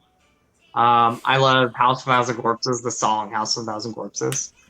You killed me, Jill. I'll just like record for like 2 hours one night, just like talking like this, and I'll just send it to you, Jill. That way, if you're ever down and you need to pick me up, you can just listen to that. How's that sound? Anyway, I've never been big into the Munsters. It might seem, I don't know, a little. I don't even know how you'd put it. A little sacrilegious, because I know everybody's seen the Munsters. Everybody's familiar with the Munsters. I was more of an Addams Family kid when I was a kid. But yeah, I'm looking forward to it. Justin, were you a fan of the Munsters growing up? I was, yes. All right, now, are you talking Addams Family as far as like the original show or the movies Addams Family? I'm just kind of the movies. Okay, all right. Yeah. I love the movies. But I was a fan of the Munsters. I remember, I think it would be like early mornings before school, I would watch like an episode of Gilligan's Island on TV or the Munsters, and yeah, I loved it. Loved it growing up. I was actually shocked. I did not know it was only 2 or 3 seasons. I thought it ran more, but it was actually almost short-lived. But I think it's grown in popularity over time. I'm looking forward to what Rob does. Now, I have opinions on this. I hope Rob, and I know he's a big fan, so I don't think he's going to go this route. I don't want him to go the route like he did with Halloween, where it's that same feel, over the top, language, cussing. I have a lot of love for the monster. So bring the charm, make it your own, but bring the charm. That's all I have to say. And don't try to throw in some of the stuff that Rob tends to throw in. Does that make sense? Oh, it makes perfect sense to me. I will tell you that if I see this movie gets an R rating, I would tell everyone to watch out. Yeah, and I will be honest. It might be a great movie, but I will be honest and say I will not be happy if he screws this up by taking out the charm that was the Munsters. Again, I'm a fan, so I will tell you this. Rob Zombie is a diehard fan of the Munsters, so yeah. I have a feeling that he's going to do it justice, and I don't think they're going to let him make it rated R either. So, no. And then Jill, it is a movie. It is not going to be a series. It's going to be a movie. Rob actually posted today that he is on his way to Hungary to location scout. I'm assuming they're going to start shooting in the fall. So, I wanted to have a great Halloween feel. Like, that would be great. That would be awesome. Like, watching in October every year.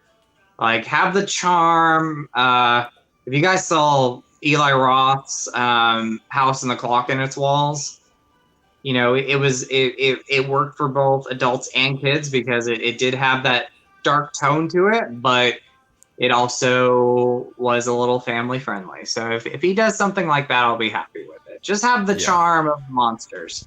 I'm going to go on record right here. Anybody in this stream right now that's not a Rob Zombie fan, that has their reservations about Rob Zombie. I will say this right now. This movie, what's up, Corny? Thanks for It's popping in. This movie is going to be the movie that opens a lot of people's eyes to Rob Zombie, because he's going to have to tone it down. It's not going to be able to be rated R. So you're going to go see your first Rob Zombie movie ever that doesn't have a bunch of language, so it's easily accessible to a lot of people. Yeah. And you're going to watch it, and I guarantee you he's going to get his cinematography down. I think the atmosphere is going to be insane. This dude lives for fall and horror and Halloween and the monsters, and I just think he's going to nail it. Yes. I think this movie's going to open a lot of people's eyes to Rob Zombie, and I think it's actually going to give Rob Zombie more opportunities in the genre, and I think he might branch out and do more than what he's been doing, and I'm really excited for that, because I love Rob. And Dave said, you mentioned earlier that you heard that Rob wasn't a nice guy in real life. I have not heard that, actually. I've heard he's been a pretty cool guy to everybody that's met him. As with any celebrity, if you catch them at a bad time, I'm sure they can be mean. But this might burst a lot of people's bubble, but I've actually heard that John Carpenter is an a-hole in real life. And I've heard that from, I won't give the name, but the video's on my channel. Well, I guess I can, because the video's on my channel. Sean Clark. Sean Clark said that, he told me, John's a very grumpy old man. He's not very nice. But I've heard Rob is nice. Have you ever met Rob? I haven't met Rob. I have actually two stories. I have a story about Rob Zombie and John Carpenter. Me personally, when it comes to Carpenter, I had a great experience with him. I take away from it because I got to meet my favorite director. But I had a great experience with him. But Rob Zombie, I've never met him, but I do have a story. And he might be cranky. Yes, I'll say Carpenter's cranky, but he was very nice to me. As far as a Rob experience, it was when his Halloween movie's coming out, or maybe after Halloween. And I was in a Hot Topic, and I was wearing a Rob Zombie shirt, and the cashier looked at me and she said, "Oh, I really love your shirt." I said, "Oh, thank you." And she was a Rob Zombie fan. She said, and she was working one day. I think Rob had a concert in a certain area, and he just happened to pop in the store. And she had to almost look twice, because again, he's outside of what he does on screen, not screen, but on stage. Like, he's opposite from what a lot of people see his persona. And she said he was really down to earth, super nice guy. He went ahead and autographed like 3 DVDs of Rob Zombie's Halloween. She had a great experience with him. And she also got to meet Sherry. And she said that Sherry, she had to look twice, because, again, Sherry's very opposite from the movies you guys have seen her in, especially like the character of Baby. She said, Sherry smiled. She was a little bit more shy, but she was really nice. So I haven't met Rob, but I've heard he's a great guy, and somebody had told me that he was a great guy. So, well, that's good to know. It is, because it's nice to know that people you look up to or appreciate their work or whatever aren't total buttholes. So that's great. Let's see. So real quick, guys, I want to plug something for you. And Sarah says, when you listen to Rob's commentaries, he sounds like one of the smartest people in the world. He is super smart. Super smart. Yes, That's why I wish he could just get someone to write his dialogue sometimes, because this guy can direct and put together a film like nobody's business, but he's got to work on some of that dialogue. Yeah. But I digress on that. Everybody in the stream right now, for the next few minutes, we're going to go ahead and open it up like we normally do. After our topic's done, we're going to do kind of Q&A. If you guys have questions or comments. But I want to let you know that tomorrow, Justin and I are back on the horse, 9:30 at night, or 9 p.m. Eastern. The Strangers Pray at Night live commentary. We're going to be talking Prey at night. We're going to be watching it. If you guys have the movie, pop that sucker in. Watch it with us. Grab your snacks. And we're going to have a grand old time. And It's going to be great. It'll be 9 p.m. tomorrow. The Strangers Pray at Night, live commentary and watch along. So, anyway, just wanted to plug that for everyone. Jill, you better be there. Anyway, moving forward, let's open it up. So, guys, in the comments, questions, comments, concerns, tell us. Open it up. Let us know. Let us know how you feeling. How's everybody doing? What do you guys want to know? Fire away. Let me get my charger real quick. I'll be right back. Run, Justin, run. Okay. Okay, Justin's running. So, yeah, somebody just, okay. Julian McKinney wants to know if we have seen The Descent and if we enjoyed it. I love The Descent. Love The Descent. Love it. I actually did a Final Girls ranking about 2 months ago on my channel, and I need to do another one. And I will soon enough. But Sarah made it into my top 5 as a Final Girl. What's that? Let's see. Oh my God, Christian Hannah Hara's in here. Dylan wants to know if we're Adam Green fans. Yeah, I like Adam Green. Love Adam Green. Yeah. Love it. Super nice guy again. I met him. Super nice guy. Mm-hmm. I have not seen the newest Wrong Turn. Christian, I just need to follow up with Christian. He said he could give me a digital copy and so I could watch it because I haven't seen it yet. I want to watch it before I buy it because I don't know how to feel. I liked the first one. I liked the first few Wrong Turn movies before they became what they became. Justin, I can't remember which movie it was, but he said one of them's basically like a softcore porno. So, 6. Yeah. So, and then Christian Hanahara says, "What the hell's going on here?" Oh, man. We're just we're hanging out. Jill loved the podcast episode with Sean Clark. Thank you. I didn't do any hard work. I just had to sit in front of a mic while Christian took care of everything. That was fun. Can I give a huge shout out to you and Christian for that? Because I watched it last night. Absolutely loved it. You both killed it. Thank you so much, Justin. You're welcome. We had a blast. And the funny thing is, Christian and I were kind of worried about it a little bit because we didn't know, we kind of overthought it because it's different to have someone like Piz Owl on the channel. Sean is a busy guy. He's got a lot going on.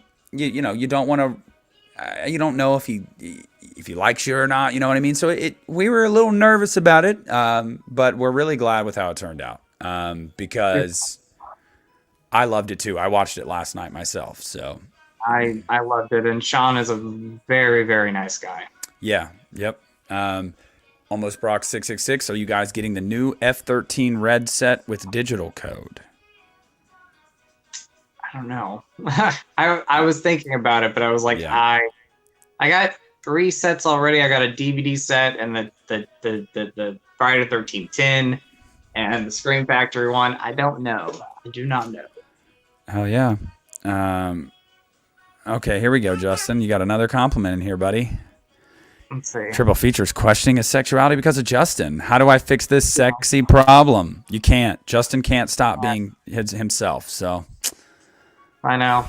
It's the natural beauty. I don't know. Maybe the beard. I don't know. Dave, I'm confused. What do you mean? Do you want me to give you a movie on Netflix that's like average? A 5 out of 10 Netflix movie for me? Because I don't watch a lot of Netflix anymore. Do you? I do, but I don't know if I've ever seen an average one. So I watch a lot of Perfection. That movie Perfection or The Perfection. That one's okay. I'm trying to think, was there a movie that I thought was average on Netflix? I want everybody to know I do not love everything. I know some people like to joke with me. Yes, he does. I do not. Hey, you love 31. Do not start. Shut up. No. No, I don't love everything, but when it comes to movies like Netflix, I'm going to find stuff that I might love, I might not love, but it has to interest me. So yeah. Did you watch Unsane? Because I have not seen Unsane. It was okay. See? It was all right. And then Christian's got the plug right here. Everybody right here, you just wait till this Sunday's episode. Just wait.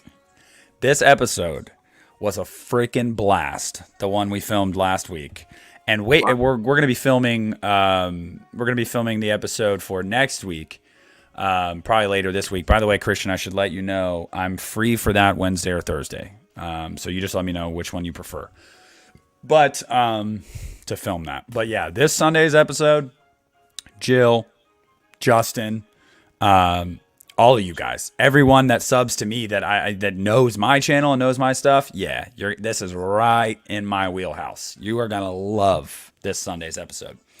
I don't want to give too many hints. I don't really want to talk too much about it and say what it's about or anything. But it's gonna be great. You guys are gonna love it. I'm excited. I'm intrigued. Thank you very much, Jill. Dennis wants to know some in horror-inspired music. Can you tell me some good bands? This is a great question for Christian, actually. So, Christian, sound that off. Yes, please. But horror-inspired music, I love Pet Sematary by the Ramones. Oh, yes. I love, God, what's the Alice Cooper song? What Friday is that? He's back, the man behind the mask. Yes, that's a great song.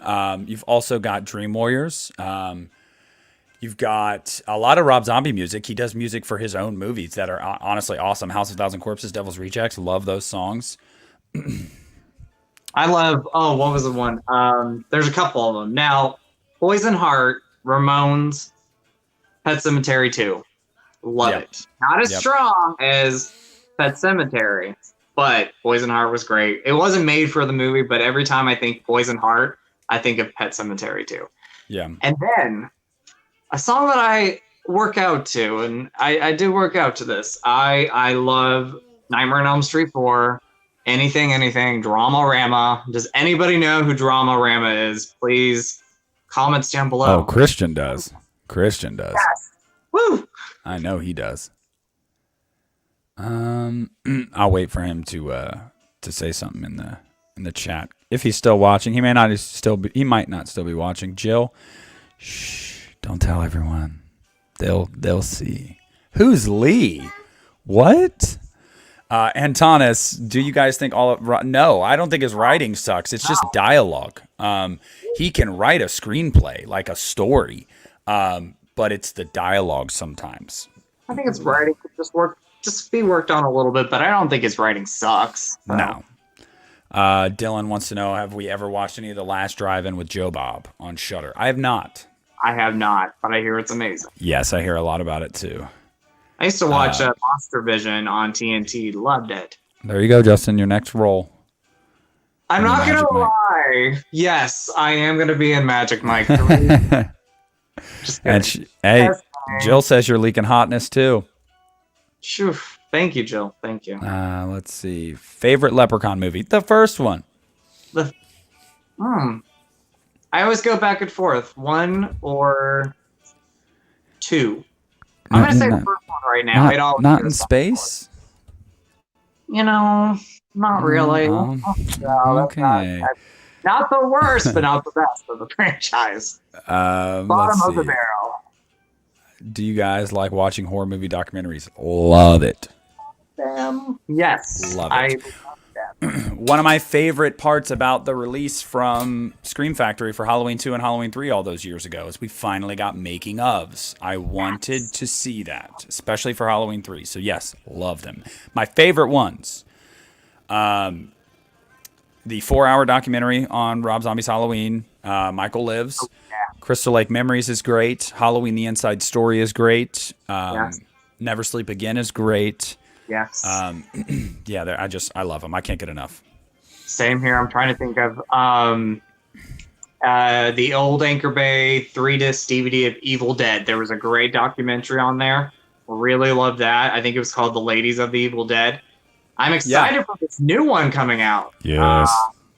Very excited for that. I'm trying to think of other ones that I really love. The making of The Devil's Rejects was great. I remember seeing that for the first time. I'm like, this is really cool that Rob did a 3-hour documentary. You mentioned a lot of great ones. Never Sleep Again, Camp Crystal Lake. That was such an epic documentary. Um, I know over the years it does not age as well. I do love. I have a special place in my heart for Halloween 25 Years of Terror, but Yeah, yeah. we need an updated one. It's Gosh. You heard me talk about that with Sean, didn't you? Saying that we need like one that spans the whole series. We need it. We we have to need have it. that.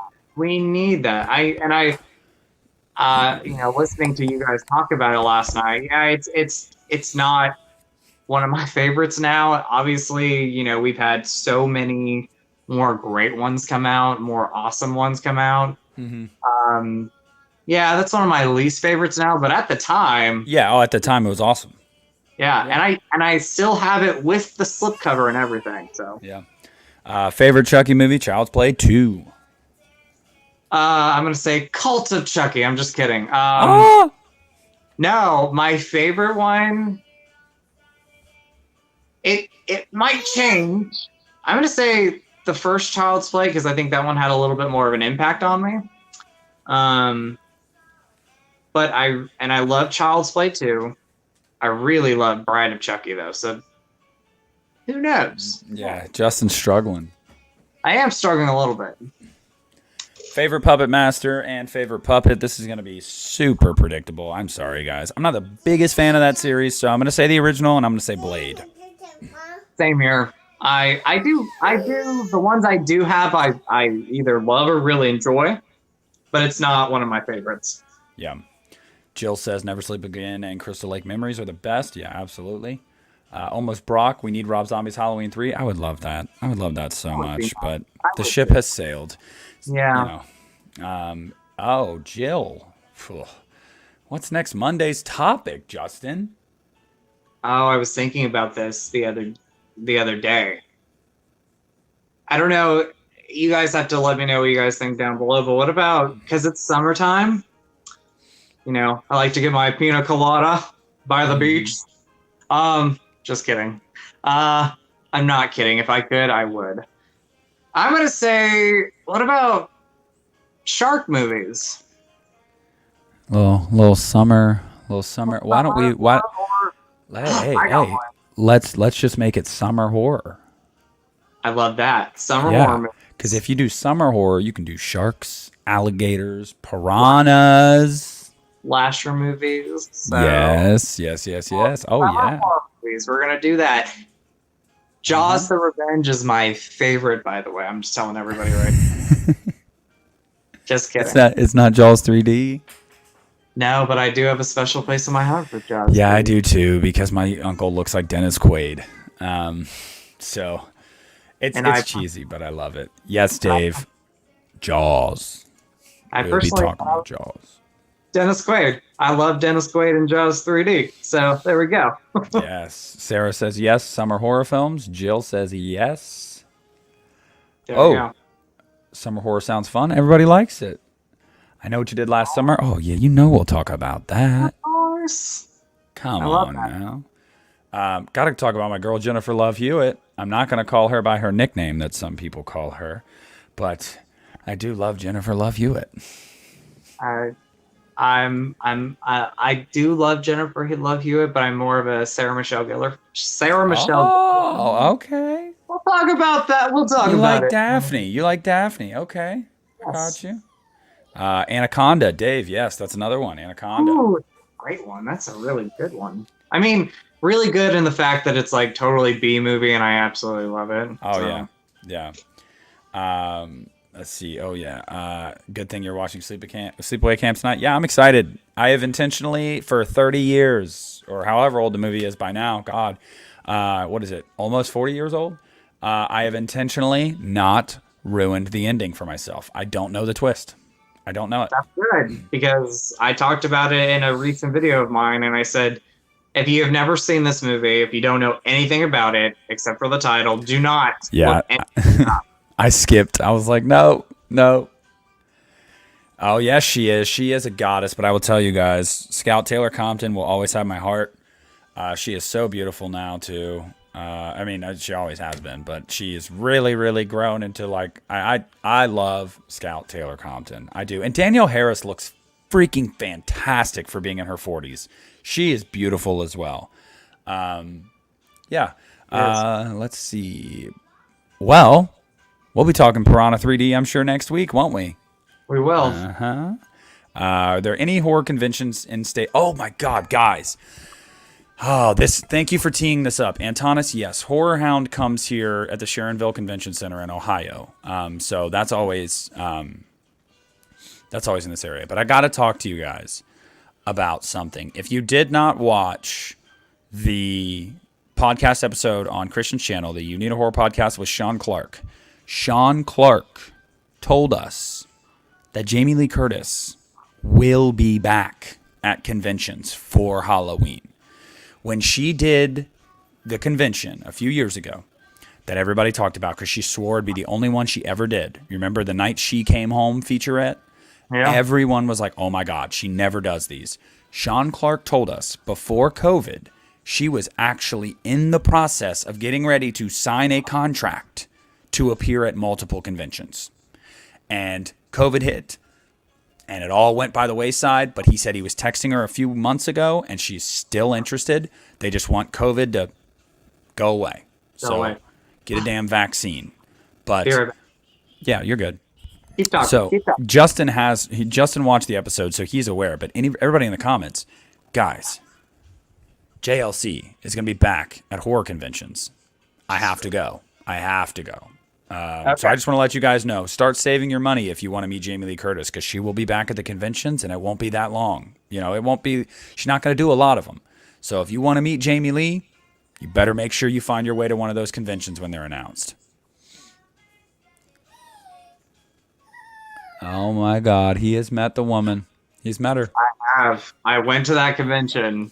I'm glad she's doing more, but I remember when she did her video promoting this. And I had to go. And by the way, she is so kind and dedicated. I am in that. He is. So is my buddy Joshua Dean.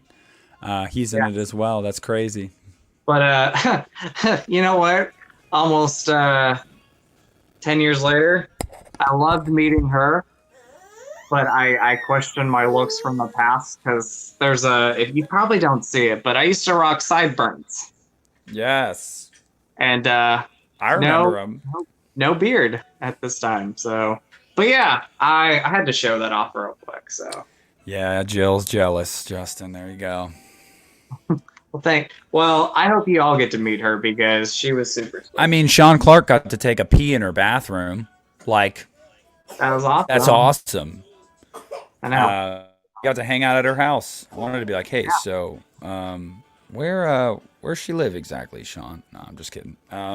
But I'm so excited for that. I'm so excited because I want to meet her so bad because Sean says that it is not just an act she puts on. She truly is just a great person, and I would love that. Now, I don't know. I just want to let you know. I don't know if it's my camera. I can hear you, but it might be a little bit out of sync, but you're still good. So just want to let you know. All right. Yeah, it happens every now and then, and it catches back up. Hey, remember that time I disappeared into Twin Peaks for like 2 minutes? So it's okay. Yeah. Jill is jealous of JLC getting to meet Justin. Yeah, she got to meet Justin. Mm-hmm. Yeah. She did. I'm like, Jamie, I love you. Looking fire in the pics. Thank y'all. Yes. Thank you. So, guys. Yes, Jill says that JLC is her number one favorite final girl. It's Sidney Prescott for me, and I know it's so blasphemous because Halloween's my favorite movie, but I just feel like Sidney from day one was a badass that fought back, and she stopped the killer at 4 movies. I mean, she's awesome. Now, like I said, after Kills and Ends, Jamie Lee might take that mantle. So we'll see how that goes. But yeah, I mean, I love her. It's Jennifer Anderson in Leprechaun for me. So favorite final girl. Oh. Not just kidding. It's Jamie Lee Curtis. But Do you guys like learning how death scenes? Yeah, I always love to see how they do that, especially the practical effects. Yes. Triple Feature says Justin is my number one final boy. Thank you. Thank you. Yeah.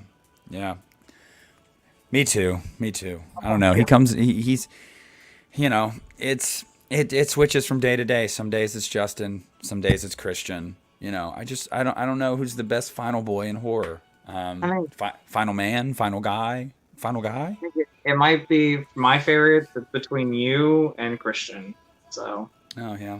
Well, hey, I appreciate that. We love you over here, Justin. I know my subscribers love you too. This whole show has been so fun every week. Like, people love it, and I love that they love it.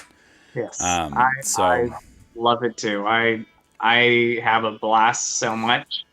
And I've said this before. You know, I did maybe 1 or 2 live streams before, you know, doing these with you, Nick. But this is my Mondays. Every Monday, Yeah. I look forward to it. Yeah, it gives you something to look forward to because we have a blast. So. Yeah. And you guys make it so much fun too. Oh yeah. Yeah, I was mean, just about to say, especially today, guys. You guys were going crazy today. I mean, I love that. You guys were giving me a hard time, but the chat was funny today. You guys were lively. You guys were involved. I'm hoping that means that everybody's having a good week so far. Everybody's doing well. Yeah, I mean, I don't know what else to say, guys. We're wrapping up here. Thank you so much for being in here again. Thanks for tuning in every Monday. We love you guys. And it'll be 24 hours, and you'll be seeing our faces again for our Strangers Pray at Night live commentary. So, and this time, you know I'm hard on myself, guys. I have to be. This time, no Romo that acts like the Exorcist. Okay, it's not gonna happen this time. 9 p.m. Be there, guys. Strangers Pray at Night. And if you can't be there, catch it on the playback because it'll be fun. We always have a good time. So, without further ado, go ahead. What were you gonna say?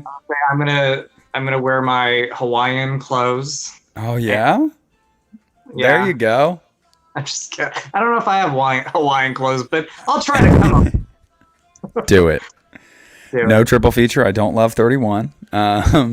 Anyway, guys, thank you for. No. We're killing this. Thank you guys for being here. I really appreciate you. We appreciate you every Monday. I hope you guys have. Oh my goodness, what did I just do? I hope you guys have a great week. Yeah, this is Nick at the Lost River Drive-In. Have a good week. Justin, you got any words to say? Justin, Ryan 1988, thank you guys as always. We love you. Have a great week. We'll see you tomorrow night. And you guys are awesome. Go eat some Skittles, by the way. That's right. All right, guys. Take it easy.